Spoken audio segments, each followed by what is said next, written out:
Почитувани граѓани, почитувани медиуми. Аферата криминални парцели, во која се проневерени околу 1,6 милиони евра, ја тресе ВМРО ДПМНЕ.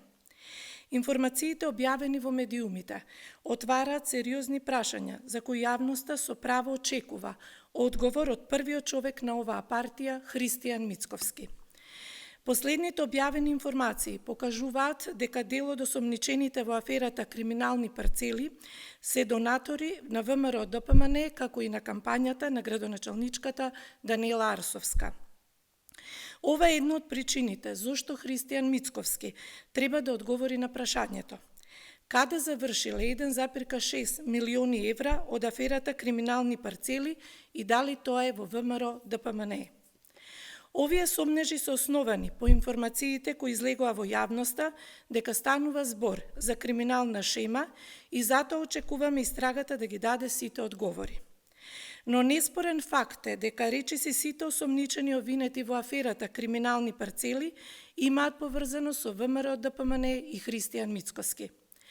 Осомничениот Владко Илиевски бил телохранител на Христијан Мицковски и се појавува како донатор на ВМРО ДПМНЕ. Орце Тодоровски е негов близок човек, партнер во бизнисот со хидроцентралите. Една од неговите донации изнесува 1 милион денари или околу 16.000 евра. Осомничениот Дарко Тодоровски бил поранешен советник во ВМРО ДПМНЕ и се јавува како донатор на партијата. Еден од донаторите кој е осомничен во оваа афера е Мирослав Митрески, син на екс-градоначалник од ВМРО ДПМНЕ. Осомничениот Игор Гиевски е поранешен председател на УМС на ВМРО ДПМНЕ.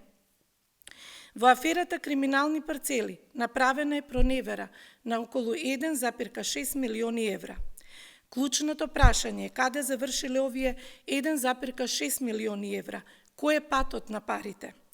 Дали со нив е финансирана кампањата на ВМРО ДПМНЕ за локалните избори или со нив бил спроведен подкуп? Дали се прикривале трагите за испумпување на пари од ЕВН, како што Груевски правеше со плацевите на Водно? Очекуваме истрагата да ги даде одговорите на сите овие прашања. Ви благодарам.